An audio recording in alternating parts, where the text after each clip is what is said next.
നാം ഇന്ന് പ്രത്യക്ഷീകരണ തിരുനാൾ ആഘോഷിക്കുന്നു. പ്രത്യക്ഷീകരണം എന്നത് പൂർവ്വ സമൂഹങ്ങളിൽ നിലനിന്നിരുന്ന സാംസ്കാരിക സ്വാധീന ഫലമായി സഭയിൽ വന്നു ചേർന്ന പദമായിരിക്കും. പല പാരമ്പര്യങ്ങളിലും ദൈവത്തിൻ്റെ പെട്ടെന്നുള്ളതും അപ്രതീക്ഷിതവുമായ പ്രത്യക്ഷപ്പെടലുകളെ കുറിച്ച് കാണാറുണ്ട്. മിന്നൽ പിണർ പോലെ മിന്നിമായെന്ന് ദൈവികമായ ദർശനങ്ങളും ദൈവികമായ പ്രത്യക്ഷപ്പെടലുകളും പല പാരമ്പര്യങ്ങളിലും നിറഞ്ഞു നിൽക്കുന്നതായിട്ട് കാണാൻ കഴിയും. ചില സംസ്കാരങ്ങളിൽ രാജാവിൻ്റെ ആഗമനത്തെയും പ്രത്യക്ഷപ്പെടലുകളായിട്ടാണ് കരുതപ്പെട്ടിരുന്നത്. ആഘോഷപൂർവമായ രാജാവിൻ്റെ എഴുന്നള്ളത്തുകളെയാണ് ഈ പ്രത്യക്ഷപ്പെടലുകളായി ചിത്രീകരിച്ചിരുന്നത്.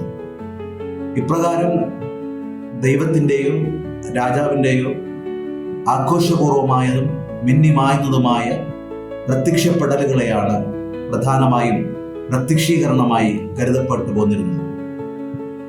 വിശ്വാസ പാരമ്പര്യത്തിലേക്ക് കടന്നു വരുമ്പോൾ രക്ഷകനായ യേശുക്രിസ്തുവിൻ്റെ ആഗമനവുമായി ബന്ധപ്പെട്ടാണ് പ്രത്യക്ഷീകരണം നാം മനസ്സിലാക്കുന്നത്. ദൈവപുത്രനായ യേശുക്രിസ്തു യഹൂദരുടെ മാത്രം രക്ഷകനല്ല എന്നും അവിടുന്ന് സർവ്വജനങ്ങളുടെയും രക്ഷകനാണെന്നും ഈ രക്ഷാകരമായ സത്യം വെളിപ്പെടുത്തുന്നത് 3 ജ്ഞാനികളുടെ ആഗമനത്തോടു കൂടി ആണ് എന്നുള്ള ചിന്തയുടെ അടിസ്ഥാനത്തിലാണ് പ്രത്യക്ഷീകരണ തിരുനാൾ നാം ആചരിച്ചു വരുന്നത്.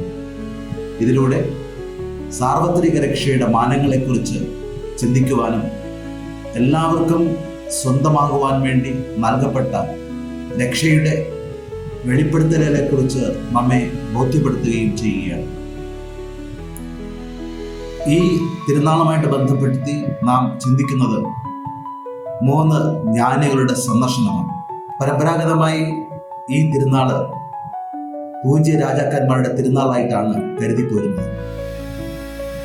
എന്നാൽ മത്തായിയുടെ സുവിശേഷത്തിൽ ചിത്രീകരിച്ചിരിക്കുന്നത് 3 രാജാക്കന്മാരായിട്ടല്ല, മറിച്ച് 3 ജ്ഞാനികളായിട്ടാണ്. ശാസ്ത്രീയമായ പുരോഗതി കൈവരിക്കാതിരുന്ന പുരാതന കാലഘട്ടങ്ങളിൽ ആകാശത്തിലെ നക്ഷത്രങ്ങളുടെ ഗതിവിഗതികളെക്കുറിച്ചും ഭൗമയുഗത്തിൻ്റെ രീതിശാസ്ത്രങ്ങളെക്കുറിച്ചുമൊക്കെ വ്യത്യസ്തമായ വാദഗതികളും ചിന്താഗതികളും ഉണ്ടായിരുന്നു. അവയെ അപഗ്രഥിക്കുവാനും അവയുടെ ഗതിവിഗതികളെ മനസ്സിലാക്കുവാനും ഉതകുന്ന രീതിയിലുള്ള ശാസ്ത്രീയ ചിന്തകളും ചിന്തകന്മാരും അന്ന് ഉണ്ടായിരുന്നു. ഇപ്രകാരം സത്യാന്വേഷികളായ 3 ജ്ഞാനികളെ കുറിച്ചാണ് മത്തായി തന്റെ സുവിശേഷത്തിൽ പറയുന്നത്. ഇവർ 3 പേരും കിഴക്ക് നിന്ന് വരുന്നു എന്നാണ് പറയുന്നത്. പക്ഷേ വ്യക്തമായി എവിടെ നിന്ന് വരുന്നുവെന്നും അവരുടെ സ്വദേശം ഏതാണെന്നും അവരുടെ പേരുകൾ എന്തൊക്കെയാണെന്നും നമുക്ക് വ്യക്തമല്ല. എന്നിരുന്നാലും പരമ്പരാഗതമായി 3 ജ്ഞാനികൾ ബാൽതസർ, മെർക്യൂർ, ഗാസ്പർ എന്നിവരാണ് എന്ന് കരുതിപ്പോരുന്നു. ഈ 3 ജ്ഞാനികളും ജെറുസലേമിൽ പിറന്ന രാജാവിനെ അന്വേഷിച്ച് ഇറങ്ങിയതാണ്. നക്ഷത്രം കാണിച്ചു കൊടുത്ത വഴിയിലൂടെ അതിസ്വാഭാവികമായ ജനനമുണ്ടായി എന്നുള്ള തിരിച്ചറിവിൽ ദൈവത്തിൻ്റെ പുത്രനെ, ലോകരാജാവിനെ കാണുവാൻ വേണ്ടി അവർ അന്വേഷിച്ചിറങ്ങുകയാണ്. ഒരർത്ഥത്തിൽ അവർ അന്വേഷകരാണ്. സത്യം തേടി യാത്ര പുറപ്പെടുന്ന യാത്രികരാണ്. യഥാർത്ഥ സത്യം മനസ്സിലാക്കി ആ സത്യത്തിന് മുന്നിൽ അടിയറവ് പറഞ്ഞ് ദൈവത്തെ ആരാധിക്കുവാൻ വേണ്ടി കടന്നു വരുന്ന 3 സത്യാന്വേഷികളായ ജ്ഞാനികൾ. അവർ ജെറുസലേം കേന്ദ്രമാക്കി വരികയും രാജാവിൻ്റെ അരമനയിൽ പ്രവേശിച്ച് പിറന്ന രാജാവ് എവിടെയാണ് പിറന്നിരിക്കുന്നതെന്ന് അന്വേഷിക്കുകയും ചെയ്തു. എന്നാൽ ഭയചകിതനായ രാജാവ് തനിക്ക് ബദലായി മറ്റൊരു രാജാവ് പിറന്നിരിക്കുന്നു എന്ന് മനസ്സിലാക്കി അദ്ദേഹത്തിൻ്റെ ജനന സ്ഥലവുമായി ബന്ധപ്പെട്ട കാര്യങ്ങൾ അന്വേഷിച്ചു. പ്രധാന പുരോഹിതന്മാരും നിയമജ്ഞരും രാജാവിന് ഉപദേശം കൊടുത്തതനുസരിച്ച് മിഖ്യാ പ്രവാചകന്റെ പുസ്തകത്തിലെ പ്രവചനമാണ് അവർ അദ്ദേഹത്തിന്റെ ശ്രദ്ധയിൽപ്പെടുത്തിയത്. മിഖ്യാ പ്രവാചകന്റെ പുസ്തകം 5-ാം അധ്യായം 2-ാം അധ്യായത്തിലാണ് രാജാവ് പറക്കുന്നതിനെ കുറിച്ച് സൂചനയുണ്ട്. ഇവിടെ 2 തരത്തിലുള്ള ജ്ഞാനികളെ കാണാൻ കഴിയും. പ്രധാന പുരോഹിതന്മാരും നിയമജ്ഞരും പരമ്പരാഗതമായി യഹൂദ വിശ്വാസത്തിൽ അടിയുറച്ച് ദൈവവചനം വിശ്വസിച്ച് ജീവിക്കുന്ന ജ്ഞാനികളാണ്. എന്നാൽ കിടക്കുന്ന 3 ജ്ഞാനികളും വിജാതീയരാണെന്ന് മാത്രമല്ല, അവര് യഥാർത്ഥത്തിൽ സത്യ അന്വേഷകരാണ്. ദീർഘദൂരം താണ്ടി സത്യദൈവത്തെ, രാജകുമാരനെ അന്വേഷിച്ച് ഇറങ്ങിയ അന്വേഷകർ. ഒരർത്ഥത്തിൽ നിയമജ്ഞനും പ്രധാന പുരോഹിതരും ഈ ഒരു ജനനത്തെക്കുറിച്ച് അറിഞ്ഞിട്ടും പ്രവചനത്തിന്റെ പൂർത്തീകരണമായിട്ട് കടന്നു വന്ന് ദൈവകുമാരന്റെ പിറവിയെ വചനത്തിന്റെ അടിസ്ഥാനത്തിൽ മനസ്സിലാക്കിയിട്ടും അവൻ എവിടെയാണ് പിറന്നിരിക്കുന്നതെന്നോ അവന്റെ മുന്നിൽ ആരാധന നടത്തണമെന്നുള്ള ചിന്തയെ ഉപേക്ഷിച്ച് സ്വന്തം സുരക്ഷിതത്തിൽ വിരാജിക്കുവാൻ വേണ്ടിയാണ് ആഗ്രഹിക്കുന്നത്. ആ രക്ഷകനെ തേടി ഇറങ്ങുവാനും ആ ദൈവം എവിടെയാണ് പിറന്നിരിക്കുന്നതെന്ന് മനസ്സിലാക്കുവാനോ അവര് താല്പര്യം കാണിക്കുന്നു. ബൈബിളിലെ ഈ 3 ജ്ഞാനികളും അവരുടെ സുരക്ഷിതത്വവും അവരുടെ അധികാരത്തിന്റെ ആധിപത്യവും മാത്രം ചിന്തിച്ചുകൊണ്ട് തങ്ങൾക്കുള്ള ആ വിശ്വാസത്തെ ഉറച്ചു നിൽക്കാൻ വേണ്ടി പരിശ്രമിക്കുന്നു. എന്നാൽ സത്യാന്വേഷികളായ ഈ ജ്ഞാനികൾ കഷ്ടപ്പെട്ട് തണുത്ത് വിറയ്ക്കുന്ന ആ രാത്രിയിൽ ദീർഘദൂരം യാത്ര ചെയ്ത് ദൈവത്തെ തേടി, രാജാവിനെ തേടി എത്തിയിരിക്കുകയാണ്. ഈ ജ്ഞാനികൾ ഒരർത്ഥത്തിൽ യഹൂദ ജ്ഞാനികളെക്കാൾ എത്രയോ ഭേദപ്പെട്ടവരും ദൈവത്തിന്റെ പ്രത്യേകമായ അനുഗ്രഹം സിദ്ധിച്ചവരുമാണ് എന്ന് പറയുവാൻ കഴിയും. അതുകൊണ്ടാണ് അവർക്ക് ദൈവത്തെ കാണുവാനും രാജകുമാരനായി പിറന്ന ഉണ്ണിയെ ആരാധിക്കുവാനും ഭാഗ്യം ലഭിച്ചു. നക്ഷത്രം കാട്ടിയ വഴിയിലൂടെ അവർ കടന്നു വരികയും ബത്ലഹേമില് പിറന്ന പൊന്നുണ്ണിയെ ആരാധിക്കുവാൻ വേണ്ടി അവർ എത്തപ്പെടുകയും ചെയ്തു. ഈ 3 ജ്ഞാനികളും അവരുടെ അന്വേഷണത്തിന്റെ ഫലമായി കണ്ടെത്തുന്ന രാജാവായ ക്രിസ്തുവിനെ ആരാധിക്കുന്നതായിട്ടാണ് മത്തായിയുടെ സുവിശേഷത്തിൽ അവതരിപ്പിച്ചത്. ഈ ആരാധന എന്ന വാക്ക് തന്നെയാണ് മത്തായിയുടെ സുവിശേഷത്തിൽ 28-ാം അധ്യായത്തിൽ നാം കാണുന്നത്. ഉദ്ധിതനായ യേശു ക്രിസ്തു ശിഷ്യന്മാർക്ക് പ്രത്യക്ഷപ്പെടുമ്പോൾ ശിഷ്യന്മാർ അവിടുത്തെ ആരാധിച്ചു എന്ന് പറയും. ഉണ്ണിയായി പിറന്ന ആ ദൈവപുത്രനെ ആരാധിക്കുന്ന അതേ മനോഭാവത്തോടു കൂടി തന്നെയാണ് അപ്പോസ്തലന്മാരും ഉദ്ധിതനായ യേശു ക്രിസ്തുവിനെ ആരാധിക്കുന്നത്. ഇതിലൂടെ ആരാധനയ്ക്ക് യോഗ്യനായ ഒരുവനാണ് പിറന്നിരിക്കുന്നതെന്നും അവനാണ് രക്ഷ നൽകി ഉദ്ധിതനാകുന്നതെന്നുള്ള ചിന്തയാണ് മത്തായിയുടെ സുവിശേഷത്തിൽ അവതരിപ്പിച്ചത്. മത്തായിയുടെ സുവിശേഷത്തിൽ യേശു പിറന്നിരിക്കുന്നതായിട്ട് പറയുന്നത് യൂദയായിലെ ബത്ലഹേമിലാണ്. യൂദയായിലെ ബത്ലഹേം എന്നത് ദാവീദിന്റെ സ്വദേശമാണ്. ദാവീദിന്റെ വംശത്തിൽ രാജാവായി പിറക്കുന്ന യേശുക്രിസ്തുവിന്റെ രാജകീയ ഭാവത്തെ ചൂണ്ടിക്കാണിക്കുവാൻ വേണ്ടിയാണ് മത്തായിയുടെ സുവിശേഷം അത് സവിശേഷമായ രീതിയിൽ പ്രതിപാദിച്ചിരിക്കുന്നത്. ഈ 3 ജ്ഞാനികളും തങ്ങൾ കരുതി വച്ചിരുന്നതായ സമ്മാനങ്ങളുമായിട്ടാണ് ഉണ്ണിയായി പിറന്ന ദൈവകുമാരനെ ആരാധിക്കുവാൻ വേണ്ടി കടന്നു വരുന്നത്. 1-ാമത്തെ മനുഷ്യൻ സ്വർണം കാഴ്ചവെച്ചതായി പറയും. സ്വർണം കാഴ്ചവെക്കുന്നത് രാജാവിന്റെ രാജ്യത്വത്തെ സൂചിപ്പിക്കുവാൻ വേണ്ടിയാണ്. ബത്ലഹേമിൽ പിറന്നിരിക്കുന്ന പൊന്നുണ്ണി രാജാവാണെന്നും ആ രാജാവിന്റെ മഹത്വത്തിന് മുന്നിൽ തങ്ങൾ അടിയറവ് പറയുകയാണെന്നുമുള്ള സൂചനയാണ് ഇതിലടങ്ങിയിരിക്കുന്നത്. 2-ാമതായി അവർ കൊണ്ടുവന്നതായി പറയുന്നത് കുന്തിരിക്കമാണ്. ദേവാലയങ്ങളിൽ ആരാധനയ്ക്ക് ഉപയോഗിക്കുന്ന പദാർത്ഥമാണ് കുന്തിരിക്കം. ഈ കുന്തിരിക്കം സമർപ്പിക്കുന്നത് വഴി പിറന്നിരിക്കുന്ന രാജാവ് ദൈവമാണെന്നുള്ള ആ ആഴമായ അംഗീകാരം അവര് പ്രകടിപ്പിക്കുകയാണ്. ഉണ്ണിയായി പിറന്ന ദൈവകുമാരനായ യേശു രാജാവ് മാത്രമല്ല, അവിടുന്ന് ദൈവവുമാണ് എന്നുള്ള വിശ്വാസം ഇതിലൂടെ അന്തർലീനമാകും എന്ന് നമുക്ക് കരുതാം.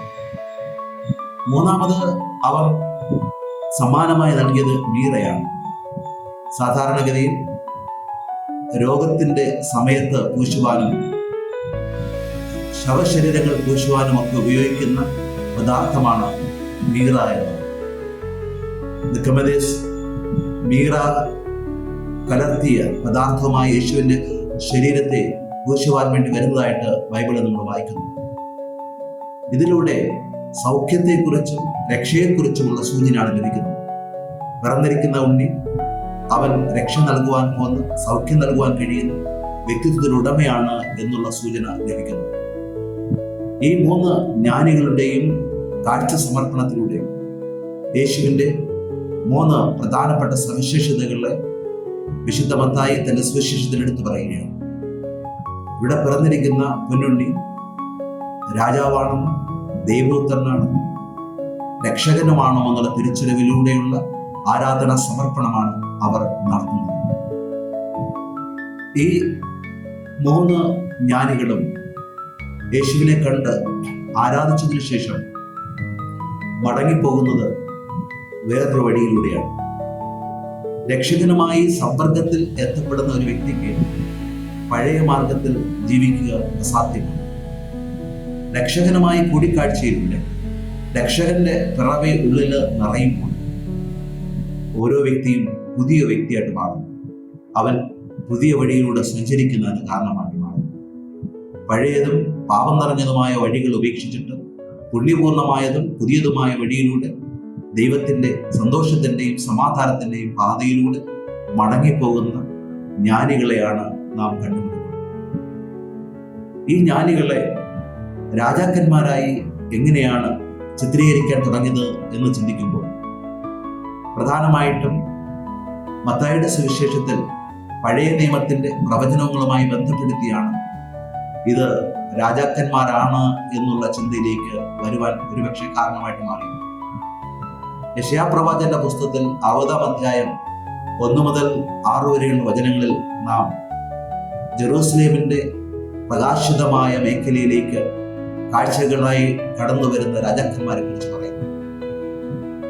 പ്രകാശപൂർണമായിരിക്കുന്ന ആ ജെറൂസലേമിൽ രാജാക്കന്മാരും പ്രഭുക്കന്മാരും കാഴ്ചയർപ്പിക്കുവാൻ വരികയും ആ ജെറൂസലേമിൽ പിറന്ന മഹത്വത്തിന്റെ രാജാവിനെ ആരാധിക്കുകയും ചെയ്യുന്ന മനോഹരമായ ഒരു ദൃഷ്ടാന്തം അവിടെ അവതരിപ്പിക്കുന്നു.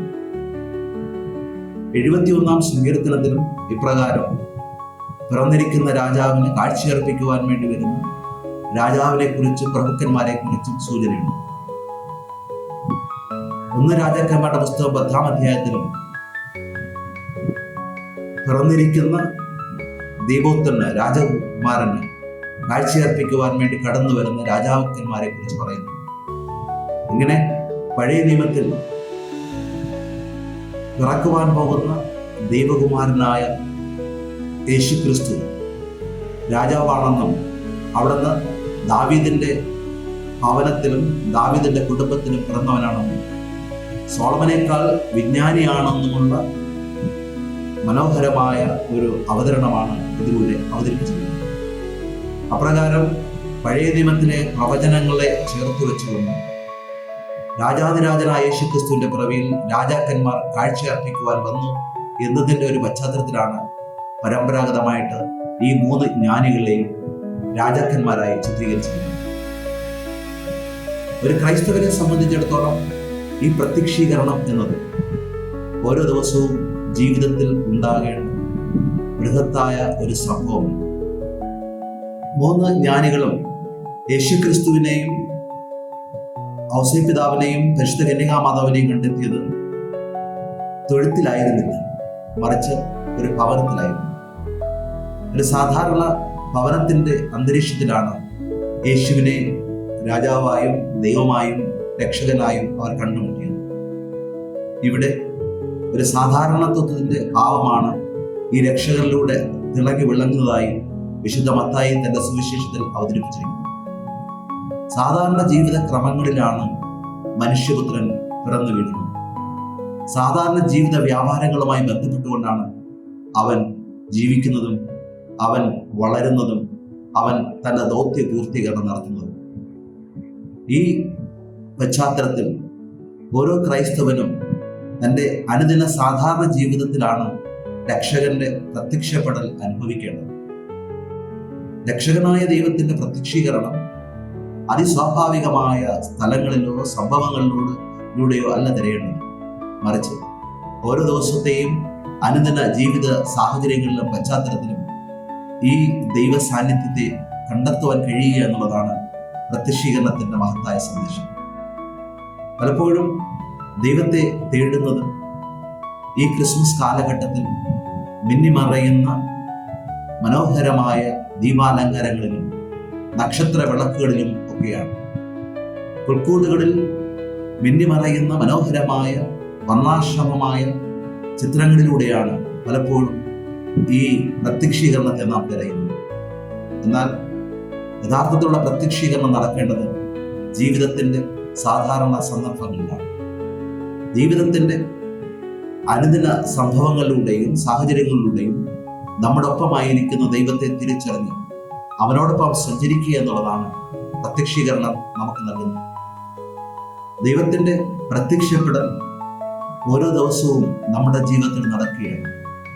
ഈ പ്രത്യക്ഷപ്പെടലുകളിലൊക്കെ അവിടെ നിന്ന് ദൈവിക സന്ദേശം നമുക്ക് വെളിപ്പെടുത്തി തരികയാണ്. ഈ ദൈവിക സന്ദേശത്തിന്റെ വെളിപ്പെടുത്തലും പ്രത്യക്ഷീകരണത്തിന്റെ അർത്ഥവും ജീവിതത്തിന്റെ എല്ലാ മേഖലകളെയും സ്വാധീനിക്കുവാൻ ഉതകുന്ന രീതിയിൽ അവിടുന്നുമായുള്ള സമ്പർക്കമാണ് രക്ഷയിലേക്ക് നയിക്കുന്ന വലിയൊരു സന്ദേശമായി നാം സ്വീകരിക്കുന്നത്. രക്ഷയിലേക്ക് നയിക്കുന്ന സന്ദേശമായിട്ട് ഇത് മാറണമെങ്കിൽ നമ്മെ സംബന്ധിച്ചിടത്തോളം അവൻ നമ്മുടെ രാജാവും ദൈവവും രക്ഷകനുമായി അനുഭവവേദ്യമാകുന്ന അനുദിന ജീവിത സാഹചര്യങ്ങളിലെ സമ്പർക്കം സാധ്യമായി തീരണം എന്നുള്ളതാണ് ഈ ദിനത്തിന്റെ സന്ദേശമായിട്ട് നാം സ്വീകരിക്കേണ്ടത്. അപ്രകാരം യേശുക്രിസ്തുവിന്റെ പ്രത്യക്ഷീകരണം ദൈവികമായ രഹസ്യങ്ങളുടെ വെളിപാടായി ഓരോ ക്രൈസ്തവന്റെയും ജീവിതത്തിൽ യാഥാർത്ഥ്യമാകുകയും അത് മറ്റുള്ളവർക്ക് പ്രത്യക്ഷീഭവിച്ചു കൊടുക്കുകയും ചെയ്യുക എന്നുള്ള ഒരു വലിയ ആഹ്വാനമാണ് നമ്മിൽ നിറഞ്ഞിരിക്കുന്നത്. യേശുക്രിസ്തുവിന്റെ ഈ ജനനത്തെ അന്വേഷിച്ചു വന്ന വിജാതിയൻ അവിടത്തെ കണ്ടെത്തി മറ്റൊരു മാർഗത്തിലൂടെ തിരിച്ചു വന്നു. മത്തായിയുടെ സുവിശേഷത്തിൽ യേശുവിനെ കണ്ട് ആരാധിക്കുന്ന അപ്പോസ്തലന്മാർ വിജാതിയരുടെ ഇടയിലേക്കാണ് അയക്കപ്പെടുന്നത്. യേശുക്രിസ്തുവിനെ കണ്ട് ആരാധിക്കുന്ന ഓരോ വ്യക്തിയും മറ്റുള്ളവരുടെ ജീവിത മേഖലകളിലേക്ക് അയക്കപ്പെടുകയാണ് രക്ഷയുടെ വെളിപ്പെടുത്തലുകൾ നടത്താൻ വേണ്ടി. വിജാതീയ മേഖലകളിലേക്ക്, ദൈവത്തെ നിരസിക്കുന്ന ജീവിത മുഹൂർത്തങ്ങളിലേക്ക്, ദൈവത്തിന്റെ സ്നേഹവും സമാധാനവും നിഷേധിക്കുന്ന സാഹചര്യങ്ങൾ അവിടുത്തെ രക്ഷയുടെ മഹത്വം വിളമ്പുവാനും പ്രഘോഷിക്കുവാനും സാക്ഷ്യപ്പെടുത്തുവാനുമുള്ള ആഹ്വാനമാണ് പ്രത്യക്ഷീകരണം നമുക്ക് നൽകുന്നത്. കാരണം പ്രത്യക്ഷീകരണം എന്നത് ദൈവികമായ വെളിപ്പെടുത്തലാണ്. ഈ ദൈവികമായ വെളിപ്പെടുത്തലുകൾ ഓരോ ദിവസവും നമ്മുടെ ജീവിതത്തിൽ നാം തുറന്നു പോകേണ്ട വലിയൊരു സുവിശേഷ സാക്ഷ്യമാണ്. അതിന് പുൽത്തൊട്ടിയിൽ പിറന്ന പുണ്യവാനായ ദൈവപുത്രൻ നമ്മെ അനുഗ്രഹിക്കും.